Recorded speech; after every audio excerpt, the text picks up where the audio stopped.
સુરેન્દ્રનગરમાં આગામી 12 ઓગસ્ટે સવારે 8 વાગે મહાનગરપાલિકા કચેરીથી ભવ્ય તિરંગા યાત્રાનું આયોજન કરવામાં આવ્યું છે। યાત્રા ઝારમર tower, mega mall, bus station અને ઉપાસના સર્કલ થઈ એમપી શાહ કોમર્સ કોલેજ ખાતે પૂર્ણ થશે, જેમાં સાયકલ સવાર, બાઇકર્સ, એનસીસી કેડેટ્સ, પોલીસ જવાનો, વિદ્યાર્થીઓ સહિત નગરજનો જોડાશે। યાત્રાના સમાપન સ્થળે વૃક્ષારોપણ અને સ્વચ્છતા અભિયાન સાથે વંદે માતરમના 150મા વર્ષ નિમિત્તે સામૂહિક રાષ્ટ્રગાનનું આયોજન કરાયું છે।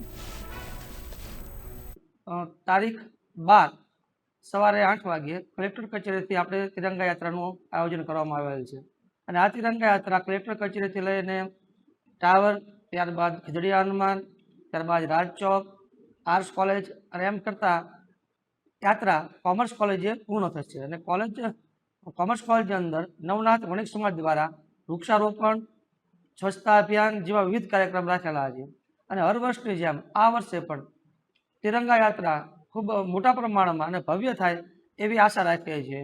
દર વર્ષની જેમ આ વર્ષે પણ ખાસ તિરંગા યાત્રાની અંદર સ્કાઉટ, પોલીસ બેન્ડ, અલગ અલગ પ્રવૃત્તિઓ કરવામાં આવશે।